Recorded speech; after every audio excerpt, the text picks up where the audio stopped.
Hi students, welcome to Anu educational studies. 7ನೇ ತರಗತಿ ಗಣಿತ ಭಾಗ 1 ಅಧ್ಯಾಯ 1 ನಮ್ಮ ಸುತ್ತಲಿನ ದೊಡ್ಡ ಸಂಖ್ಯೆಗಳು. ಹಿಂದಿನ ವಿಡಿಯೋದಲ್ಲಿ ನಾವು ಪೇಜ್ ನಂಬರ್ 8ರಲ್ಲಿರುವಂತಹ ಎಲ್ಲ ಪ್ರಶ್ನೆಗಳಿಗೆ ಉತ್ತರಿಸಿದ್ದೇವೆ. ಈ ವಿಡಿಯೋದಲ್ಲಿ ಪೇಜ್ ನಂಬರ್ 9ರಲ್ಲಿರುವಂತಹ ಎಲ್ಲ ಪ್ರಶ್ನೆಗಳಿಗೆ ಉತ್ತರಿಸೋಣ. ಸಂಖ್ಯೆಗಳನ್ನು ಹೆಸರಿಸುವ ಭಾರತೀಯ ಪದ್ಧತಿಯನ್ನು ಭೂತಾನ್, ನೇಪಾಳ, ಶ್ರೀಲಂಕಾ, ಪಾಕಿಸ್ತಾನ, ಬಾಂಗ್ಲಾದೇಶ, ಮಾಲ್ಡೀವ್ಸ್, ಅಫಘಾನಿಸ್ತಾನ ಮತ್ತು ಮ್ಯಾನ್ಮಾರ್ಗಳಲ್ಲೂ ಅನುಸರಿಸಲಾಗುತ್ತಿದೆ. ಲಕ್ಷ ಮತ್ತು ಕೋಟಿ ಈ ಪದಗಳು ಮೂಲ ಸಂಸ್ಕೃತ ಪದಗಳಾದ ಲಕ್ಷ ಎಂದು ನೀವು ಬ್ರಾಕೆಟ್ನಲ್ಲಿ ನೋಡಬಹುದು ಮತ್ತು ಕೋಟಿ ಇಂದ ಬಂದಿದೆ. ಅಮೆರಿಕ ಪದ್ಧತಿಯನ್ನು ಬಹಳಷ್ಟು ದೇಶಗಳಲ್ಲಿ ಬಳಸಲಾಗುತ್ತಿದೆ. 1 ಲಕ್ಷ ಮತ್ತು 1 ಕೋಟಿಯಲ್ಲಿನ ಸೊನ್ನೆಗಳ ಸಂಖ್ಯೆಯನ್ನು ಗಮನಿಸಿ. 1 ಲಕ್ಷವನ್ನು ಸಂಖ್ಯೆಗಳಲ್ಲಿ ಬರೆದಾಗ 1ರ ನಂತರ 5 ಸೊನ್ನೆಗಳಿರುತ್ತವೆ. 1 ಕೋಟಿಯನ್ನು ಸಂಖ್ಯೆಗಳಲ್ಲಿ ಬರೆದಾಗ 1ರ ನಂತರ 7 ಸೊನ್ನೆಗಳಿರುತ್ತವೆ. ಇಲ್ಲಿ ಲಕ್ಷ ಮತ್ತು ಕೋಟಿಯಲ್ಲಿರುವಂತಹ ಸಂಖ್ಯೆಗಳನ್ನು ಅಂದರೆ ಸೊನ್ನೆಯ ಸಂಖ್ಯೆಗಳನ್ನು ವಿವರಿಸಿದ್ದಾರೆ. 1 ಲಕ್ಷವು 1000ದ 100ರಷ್ಟು, 1 ಕೋಟಿಯ 1,00,000ದ 100ರಷ್ಟು ಮತ್ತು 1 ಅರಬ್ 1 ಕೋಟಿಯ 100ರಷ್ಟು. ಅಂದರೆ 1,000ವು 100,000ವು 1 ಲಕ್ಷ, 100 ಲಕ್ಷಗಳು 1 ಕೋಟಿ ಮತ್ತು 100 ಕೋಟಿ 1 ಅರಬ್ ಎಂದು ಕೊಟ್ಟಿದ್ದಾರೆ. ಈಗ ಇಲ್ಲಿ 2 ಪ್ರಶ್ನೆಗಳನ್ನು ಕೊಡಲಾಗಿದೆ. 1,000 ಲಕ್ಷದಲ್ಲಿ ಎಷ್ಟು ಸೊನ್ನೆಗಳಿರುತ್ತವೆ ಎಂದು ಕೇಳಿದ್ದಾರೆ. ಈಗ ನಾವು 1,000 ಲಕ್ಷದಲ್ಲಿ ಎಷ್ಟು ಸೊನ್ನೆಗಳಿರುತ್ತವೆ ಎಂದು ಕಂಡುಹಿಡಿಯೋಣ.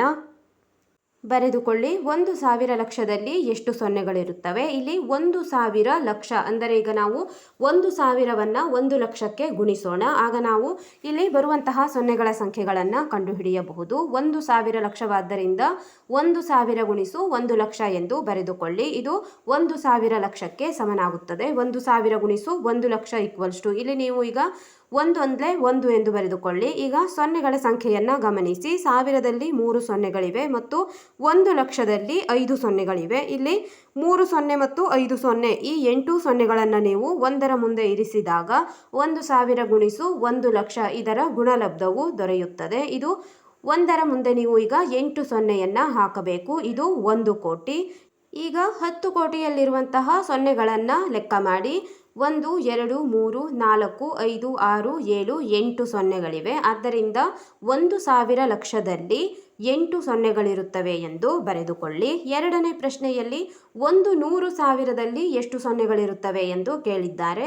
100,000 ಈಗ 100ರಿಂದ ನೀವು 1,000ವನ್ನು ಗುಣಿಸಿಕೊಳ್ಳಿ. 100 ಗುಣಿಸು 1,000. ಈಗ 1 100ರಲ್ಲಿ 2 ಸೊನ್ನೆ, 1000ದಲ್ಲಿ 3 ಸೊನ್ನೆ ಇದೆ. 2 + 3 5. ಆದ್ದರಿಂದ ಒಟ್ಟು 5 ಸೊನ್ನೆಗಳನ್ನು ನೀವು 1ರ ಮುಂದೆ ಇರಿಸಬೇಕು. ಇದು 1 ಲಕ್ಷವಾಗಿದೆ. 100,000 ಎಂದರೆ 1 ಲಕ್ಷ. 1 ಲಕ್ಷದಲ್ಲಿ ನೀವು ಈಗ ಸೊನ್ನೆಗಳನ್ನು ಎಣಿಸಿ. 1 2 3 4 5 5 ಸೊನ್ನೆಗಳು ಬಂದಿವೆ. ಆದ್ದರಿಂದ 100,000ದಲ್ಲಿ 5 ಸೊನ್ನೆಗಳಿರುತ್ತವೆ ಎಂದು ಬರೆದುಕೊಳ್ಳಿ. ಕಂಡುಹಿಡಿಯಿರಿ ಎಂದು ಪ್ರಶ್ನೆಗಳನ್ನು ಕೊಡಲಾಗಿದೆ. ಪ್ರಶ್ನೆ ನಂಬರ್ 1, ಮುಂದೆ ನೀಡಿರುವ ಸಂಖ್ಯೆಗಳನ್ನು ಭಾರತೀಯ ಸ್ಥಾನಬೆಲೆ ಕ್ರಮದಲ್ಲಿ ಓದಿ ಮತ್ತು ಆ ಸಂಖ್ಯೆಗಳ ಹೆಸರುಗಳನ್ನು ಭಾರತೀಯ ಮತ್ತು ಅಮೆರಿಕ ಪದ್ಧತಿಗಳಲ್ಲಿ ಬರೆಯಿರಿ. ಇಲ್ಲಿ 6 ಸಂಖ್ಯೆಗಳನ್ನು ಕೊಟ್ಟಿದ್ದಾರೆ. ಮೊದಲನೆಯದಾಗಿ ನಾವು ಭಾರತೀಯ ಸ್ಥಾನಬೆಲೆ ಕ್ರಮದಲ್ಲಿ ಓದಬೇಕು. ಅಂದರೆ ಅಲ್ಪ ವಿರಾಮವನ್ನು ಉಪಯೋಗಿಸಿ ನಾವು ಮೊದಲು ಓದೋಣ. ನಂತರ ಆ ಸಂಖ್ಯೆಗಳ ಹೆಸರನ್ನು ಭಾರತೀಯ ಮತ್ತು ಅಮೆರಿಕ ಪದ್ಧತಿಗಳಲ್ಲಿ ಬರೆಯಬೇಕಾಗಿದೆ.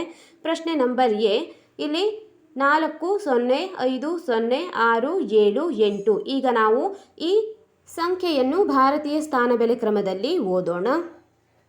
ಭಾರತೀಯ ಕ್ರಮ. ಈಗ ನೀವು ಮೊದಲು ಸಂಖ್ಯೆಗಳನ್ನು ಬರೆದುಕೊಳ್ಳಿ. 4 0 5 0 6 7 8. ಭಾರತೀಯ ಕ್ರಮದಲ್ಲಿ ನಾವು ಅಲ್ಪ ವಿರಾಮವನ್ನು ಹಾಕಬೇಕು. ಭಾರತೀಯ ಕ್ರಮದಲ್ಲಿ ಅಲ್ಪ ವಿರಾಮವನ್ನು ಹಾಕುವಾಗ ಮೊದಲನೆಯದಾಗಿ ನಾವು 3 ಸಂಖ್ಯೆಗಳಿಗೆ 1 ಅಲ್ಪ ವಿರಾಮ, ನಂತರ 2 2 ಈ ರೀತಿಯಾಗಿ ನಾವು 2 ಸಂಖ್ಯೆಗಳಿಗೆ ಅಲ್ಪ ವಿರಾಮವನ್ನು ಹಾಕುತ್ತಾ ಹೋಗಬೇಕಾಗಿದೆ. ಮೊದಲನೆಯದಾಗಿ 3 ಸಂಖ್ಯೆಗಳಿಗೆ 1 ಅಲ್ಪ ವಿರಾಮ, ನಂತರ 2 2 2ರಂತೆ ಅಲ್ಪ ವಿರಾಮಗಳನ್ನು ಹಾಕುತ್ತಾ ಹೋಗಬೇಕು. ಅದೇ ರೀತಿಯಾಗಿ ಇಲ್ಲಿ ನಾವು ಬರೆದಿದ್ದೇವೆ ಭಾರತೀಯ ಕ್ರಮ. ಇಲ್ಲಿ ನೋಡಬಹುದು 40,50,678 ಬಂದಿದೆ.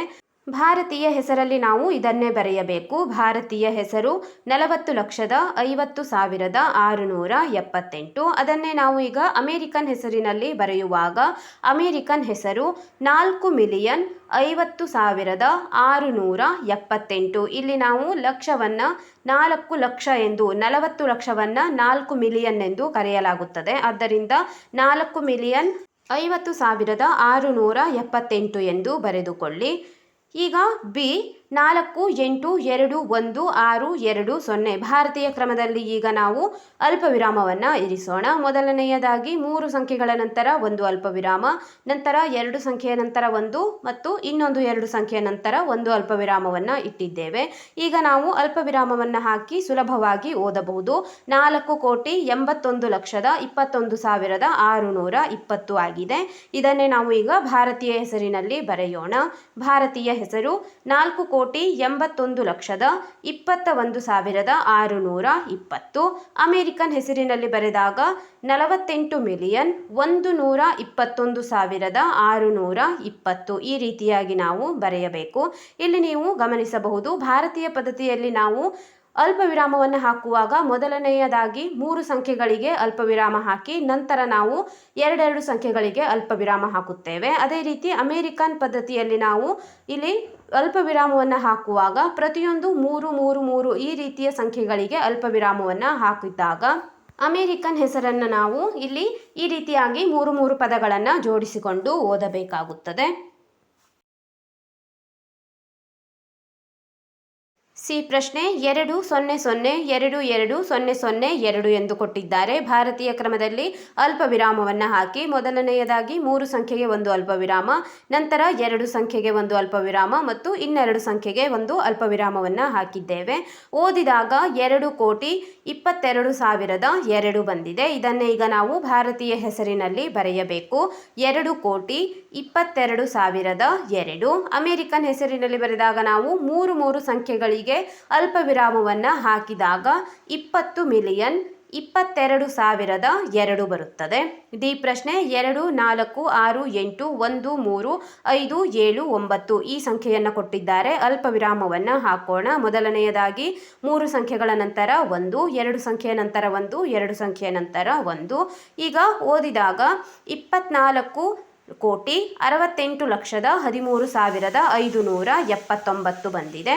ಇದನ್ನೇ ಈಗ ಭಾರತೀಯ ಹೆಸರಿನಲ್ಲಿ ಬರೆದುಕೊಳ್ಳಿ. 24,68,13,579. ಅಮೆರಿಕನ್ ಹೆಸರಿನಲ್ಲಿ ಬರೆಯುವಾಗ 3 ಸಂಖ್ಯೆಗಳಿಗೆ ನಾವು ಅಲ್ಪ ವಿರಾಮವನ್ನು ಹಾಕಿ ಓದಬೇಕಾಗುತ್ತದೆ. ಅಮೆರಿಕನ್ ಹೆಸರು 243,813,579 ಬಂದಿದೆ. ಈ ಪ್ರಶ್ನೆ 3,4,5,0,0,0,5,4,3 ಭಾರತೀಯ ಕ್ರಮದಲ್ಲಿ ಈಗ ಅಲ್ಪ ವಿರಾಮವನ್ನು ಹಾಕಿ 3 ಸಂಖ್ಯೆಗಳಿಗೆ ಒಂದು ಮತ್ತು 2 ಸಂಖ್ಯೆಗಳಿಗೆ ಒಂದು ಅಲ್ಪ ವಿರಾಮವನ್ನು ಹಾಕಿದ್ದೇವೆ.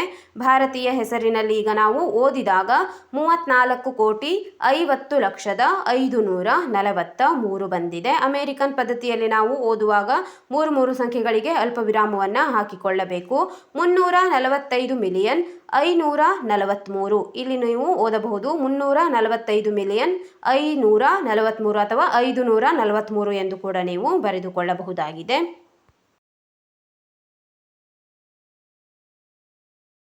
ಎಫ್ ಪ್ರಶ್ನೆ 10,20,30,40,50. ಭಾರತೀಯ ಕ್ರಮದಲ್ಲಿ ಇಲ್ಲಿ ಬ್ರಾಕೆಟ್ನಲ್ಲಿ ಬರೆದದ್ದನ್ನು ನೋಡಿ ಸರಿಯಾಗಿ ಬರೆದುಕೊಳ್ಳಿ. 3 ಸಂಖ್ಯೆಗಳಿಗೆ ಒಂದು ಅಲ್ಪ ವಿರಾಮ, 2 ಸಂಖ್ಯೆಗೆ ಒಂದು ಮತ್ತು 2 ಸಂಖ್ಯೆಗೆ ಒಂದು, ಇನ್ನು 2 ಸಂಖ್ಯೆಗೆ ಒಂದರಂತೆ ಅಲ್ಪ ವಿರಾಮವನ್ನು ಇಟ್ಟಿದ್ದೇವೆ. ಓದಿದಾಗ 1 ಅರಬ್ 2,03,04,50 ಬರುತ್ತದೆ. ಅದನ್ನೇ ಭಾರತೀಯ ಹೆಸರಿನಲ್ಲಿ ಬರೆದುಕೊಳ್ಳಿ. 1 ಅರಬ್ 2,03,04,50. ಅಮೆರಿಕನ್ ಹೆಸರಿನಲ್ಲಿ ಬರೆಯುವಾಗ 3ರಂತೆ ನಾವು ಇಲ್ಲಿ ಅಲ್ಪ ವಿರಾಮವನ್ನು ಹಾಕಿ ಓದಬೇಕು. 1 ಬಿಲಿಯನ್ 20 ಮಿಲಿಯನ್ 3,04,50 ಎಂದು ಬರೆದುಕೊಳ್ಳಿ. ಇಲ್ಲಿ ಕೊಟ್ಟಿರುವಂತಹ ಎಲ್ಲ ಸಂಖ್ಯೆಗಳಿಗೆ ನಾವು ಭಾರತೀಯ ಹೆಸರು ಮತ್ತು ಅಮೆರಿಕನ್ ಹೆಸರುಗಳನ್ನು ಬರೆದಿದ್ದೇವೆ. ಮುಂದಿನ ಪ್ರಶ್ನೆ ನೋಡೋಣ. 2ನೇ ಪ್ರಶ್ನೆ, ಮುಂದಿನ ಸಂಖ್ಯೆಗಳನ್ನು ಭಾರತೀಯ ಸ್ಥಾನ ಬೆಲೆ ಕ್ರಮದಲ್ಲಿ ಬರೆಯಿರಿ. ಭಾರತೀಯ ಸ್ಥಾನ ಬೆಲೆ ಕ್ರಮ ಎಂದರೆ ಇಲ್ಲಿ ಅಕ್ಷರಗಳಲ್ಲಿ ಕೊಟ್ಟಿರುವಂತಹ ಪದಗಳನ್ನು ನಾವು ಸಂಖ್ಯೆಗಳಲ್ಲಿ ಬರೆದು ಅಲ್ಪ ವಿರಾಮವನ್ನು ಹಾಕಬೇಕು. ಎ ಪ್ರಶ್ನೆ ನೋಡಿ, 1,00,00,000 1,00,000 1,010 ಎಂದು ಕೊಟ್ಟಿದ್ದಾರೆ. ಇಲ್ಲಿ ನಾವು ಉತ್ತರವನ್ನು ಕೆಂಪು ಅಕ್ಷರಗಳಲ್ಲಿ ಬರೆದಿದ್ದೇವೆ. ನೋಡಿ ಬರೆದುಕೊಳ್ಳಿ. 1,01,01,01,0 ಇದು 1,00,00,000. 1,00,000 ಆಗಿದೆ. ಬಿ ಪ್ರಶ್ನೆ 1,000,000,000 1,000,000,000 1,000,001. ಇಲ್ಲಿ ಉತ್ತರದಲ್ಲಿ ನೀವು ನೋಡಬಹುದು 1 0 0 1 0 0 1 0 0 1. ಅಲ್ಪ ವಿರಾಮವನ್ನು 3 ಮತ್ತು 2 ರಂತೆ ಹಾಕಿಕೊಳ್ಳಿ. ಇದು 1,000,000,000 1,000,000,000 1,000,001 ಆಗಿದೆ. ಸಿ ಪ್ರಶ್ನೆ 10,20,00,000 30,040 1 0 2 0 3 0 0 4 0. ಇದು ಇಲ್ಲಿ ಕೂಡ ನಾವು 3 ಮತ್ತು 2 ರಂತೆ ಅಲ್ಪ ವಿರಾಮವನ್ನು ಹಾಕಿಕೊಳ್ಳಬೇಕು. ಇದು 10,20,00,000 30,040 ಆಗಿದೆ. ಡಿ ಪ್ರಶ್ನೆ 9,80,000,000 ಎಂದು ಕೊಟ್ಟಿದ್ದಾರೆ. ಬರೆಯಿರಿ. 9 0 8 0 7 0 0 6 0 0 3 ಮತ್ತು 2 ರಂತೆ ಅಲ್ಪ ವಿರಾಮವನ್ನು ಹಾಕಿ ಓದಿದಾಗ 9,80,000,000,700,600 ಈ ರೀತಿಯಾಗಿ ನೀವು ಬರೆದುಕೊಳ್ಳಿ. ಮೂರನೇ ಪ್ರಶ್ನೆ ಹೋಲಿಸಿ ಮತ್ತು ಚಿಕ್ಕದು ದೊಡ್ಡದು ಅಥವಾ ಸಮಚಿಹ್ನೆ ಬರೆಯಿರಿ ಎಂದು ಕೊಟ್ಟಿದ್ದಾರೆ. ಎ ಪ್ರಶ್ನೆ 30,000 3,00,000 ಇದರಲ್ಲಿ ದೊಡ್ಡದು ಮತ್ತು ಚಿಕ್ಕದು ಯಾವುದು ಎಂದು ನಾವು ಬರೆಯಬೇಕು. ಇದರಲ್ಲಿ 30,000 ಚಿಕ್ಕ ಸಂಖ್ಯೆಯಾಗಿದೆ, 3,00,000 ದೊಡ್ಡ ಸಂಖ್ಯೆ. ಬಿ ಪ್ರಶ್ನೆ 500 ಲಕ್ಷ ಮತ್ತು 5 ಮಿಲಿಯನ್ ಎಂದು ಕೊಟ್ಟಿದ್ದಾರೆ. ಇಲ್ಲಿ 5 ಮಿಲಿಯನ್ ಎಂದರೆ 50 ಲಕ್ಷವಾಗುತ್ತದೆ. ಇಲ್ಲಿ 500 ಲಕ್ಷಗಳನ್ನು ಕೊಟ್ಟಿದ್ದಾರೆ, ಆದ್ದರಿಂದ 500 ಲಕ್ಷಗಳು ಹೆಚ್ಚು. ಸಿ ಪ್ರಶ್ನೆಯಲ್ಲಿ 800,000 ಮತ್ತು 8 ಮಿಲಿಯನ್ ಎಂದು ಕೊಟ್ಟಿದ್ದಾರೆ. ಇಲ್ಲಿ 8 ಮಿಲಿಯನ್ ದೊಡ್ಡ ಸಂಖ್ಯೆಯಾಗಿದೆ. ಮತ್ತು ಡಿ ಪ್ರಶ್ನೆ 640 ಕೋಟಿ 60 ಬಿಲಿಯನ್ ಎಂದು ಕೊಟ್ಟಿದ್ದಾರೆ. ಇದರಲ್ಲಿ 60 ಬಿಲಿಯನ್ ದೊಡ್ಡ ಸಂಖ್ಯೆಯಾಗಿದೆ, ಬರೆದುಕೊಳ್ಳಿ. ಉನ್ನತ ತರಗತಿಗಳಲ್ಲಿ ಇನ್ನೂ ದೊಡ್ಡ ಸಂಖ್ಯೆಗಳ ಬಗ್ಗೆ ತಿಳಿಯುತ್ತೇವೆ ಎಂದು ಕೊಡಲಾಗಿದೆ. ಇಲ್ಲಿ ಪೇಜ್ ನಂಬರ್ 9ರಲ್ಲಿರುವಂತಹ ಎಲ್ಲ ಪ್ರಶ್ನೆಗಳಿಗೆ ನಾವು ಉತ್ತರಿಸಿದ್ದೇವೆ. ಮುಂದಿನ ವಿಡಿಯೋಗಳಲ್ಲಿ ಪೇಜ್ ನಂಬರ್ 10ರಿಂದ ಮುಂದಿನ ಪೇಜ್ಗಳಲ್ಲಿರುವಂತಹ ಎಲ್ಲ ಪ್ರಶ್ನೆಗಳಿಗೆ ಉತ್ತರಿಸೋಣ. ನಮ್ಮ ಅನು ಎಜುಕೇಷನಲ್ ಸ್ಟಡೀಸ್ನಲ್ಲಿ 7ನೇ ತರಗತಿ ಗಣಿತ ಭಾಗ 1ರ ಎಲ್ಲ ಪಾಠಗಳ ಅಭ್ಯಾಸದ ಪ್ರಶ್ನೋತ್ತರಗಳನ್ನು ಬಿಡಿಸಲಾಗುವುದು. ನೀವು ಎಲ್ಲ ಪಾಠಗಳ ಅಭ್ಯಾಸದ ಪ್ರಶ್ನೋತ್ತರಗಳಿಗಾಗಿ ನಮ್ಮ ಚಾನಲ್ನ ಪ್ಲೇಲಿಸ್ಟ್ 7ನೇ ತರಗತಿ ಗಣಿತ ಭಾಗ 1 ಅಭ್ಯಾಸ ಪ್ರಶ್ನೋತ್ತರಗಳು ಇದನ್ನು ಗಮನಿಸಬಹುದಾಗಿದೆ.